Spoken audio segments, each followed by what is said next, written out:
Hello, preschool friends. I have to be honest, it takes me a few tries to get these videos right. So you can feel free to giggle at me, but this is Miss Dawn from the Sheraton Public Library. And normally I would come into your classroom and read a story and do an activity with you. Sometimes we even read more than one story. But right now, we're doing everything different, right? So we still get story time. It's just going to be this way. So I'm sure I'm on your screen in your classroom or on your tablet at home. And I'm always at the library, so you can always come and see me here, as well as whatever activities we do through your school. Today, we're going to read a story about Fiona Flamingo. And before we start, I want to remind you how important it is to take care of our books.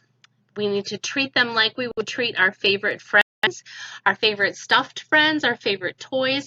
We want to take care of them. This is a brand new book and it's already curling and bent and well loved, but we want to make sure that we take really good care of our books, whether they are in our classroom or bedroom or home or from the library. Always make sure to take really good care of your books and take care to when you turn the pages, because as you all learn to read, you're going to find that books are great for taking you places, for being friends when you need a friend, for finding something funny or sad or silly anytime you want it. Books are amazing. And this story is about a flamingo who has a hard time figuring out that it's okay to be herself, even if that means being a little bit different. So enjoy the story, and I'll see you again at the end.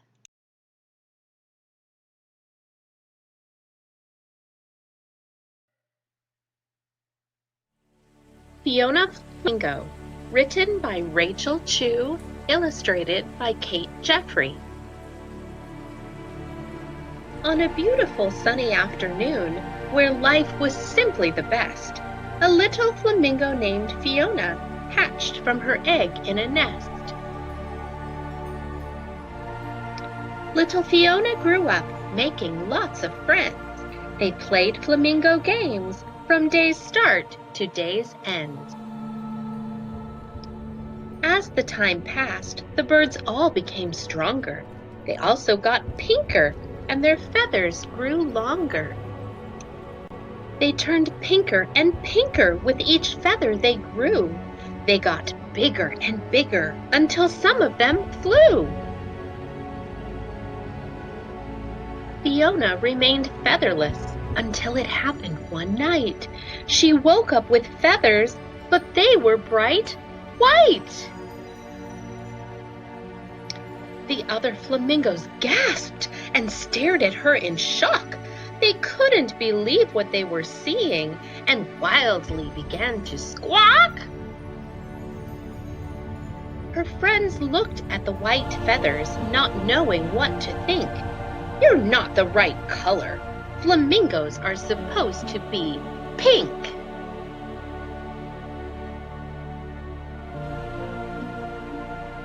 With everyone shouting, Fiona began to get scared. She looked at her feathers, and then she looked at theirs. "You don't have to be so loud, and please don't make a scene." That's when Fiona started shaking, and her feathers turned to green.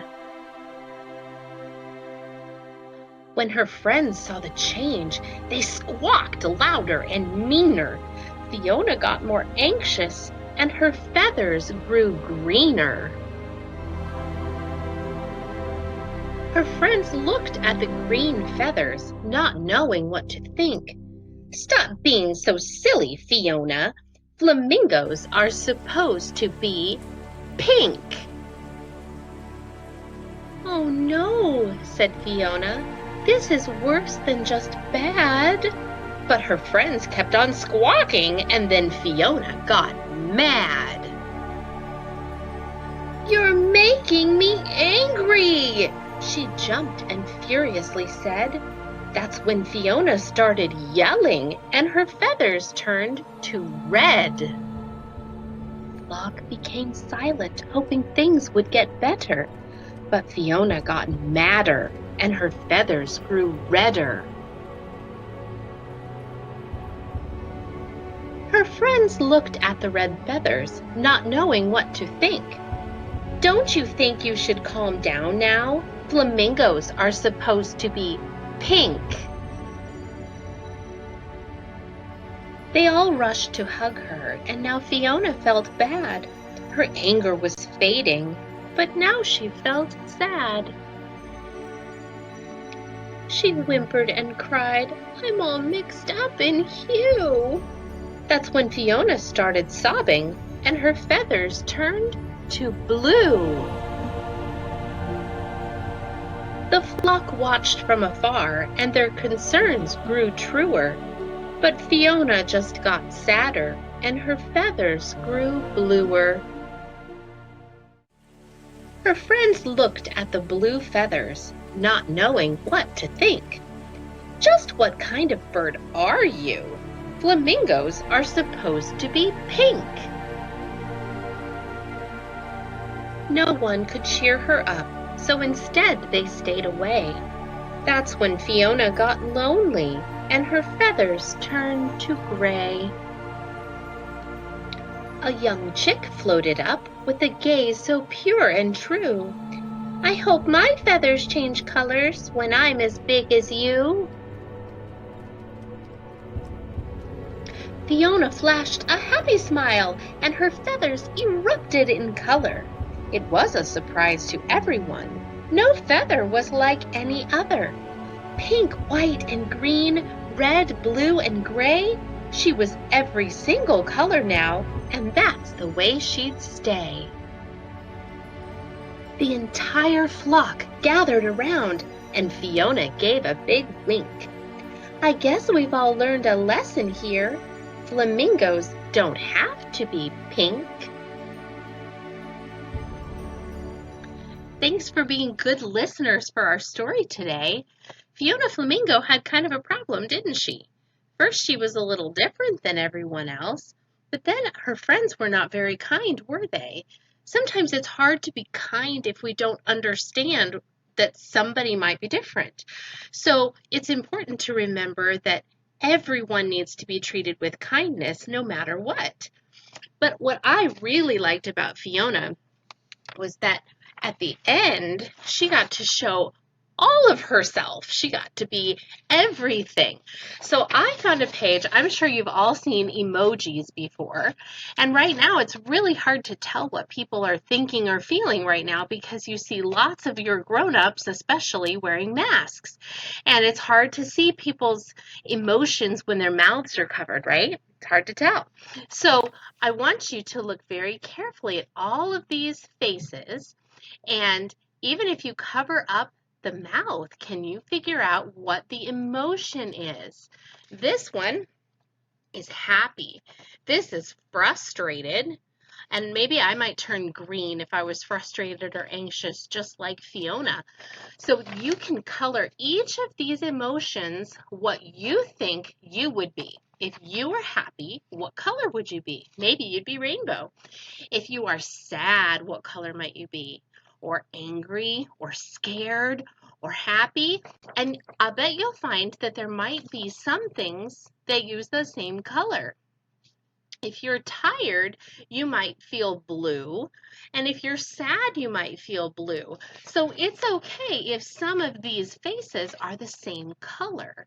So you get to decide, and at the end of it, I'll bet you if you talk to your friends, you won't all have chosen the same colors for the same faces because we're all different. And I have another short little craft for you. You will each get a black sheet of paper and a piece of colored cellophane, and everyone's will be different. Here's some blue. And what I think is interesting is sometimes we have to try something new to learn something about the world around us. And we might not be able to change colors, but we can change how we see something. So if I put this in front of my eyes, it makes everything look blue. You are all blue right now. And if I were to change the color in this, if I had made one with, say, pink, then you'd all look pink right now. Actually, you kind of look purple because my light is sort of blue. And I don't know what color it looks like on the screen that you're looking at. So you will each get to make one of these, and then you can look at the world around you, and maybe you'll notice something totally different because you're looking through a different color. So I hope you have a lot of fun with this. Take this home and you can share with your grown-ups at home and any siblings at home what you learned about Fiona and what you learned about being kind to others, even if they might be a little bit different than you. I hope you have a super day and I look forward to seeing you soon. Bye.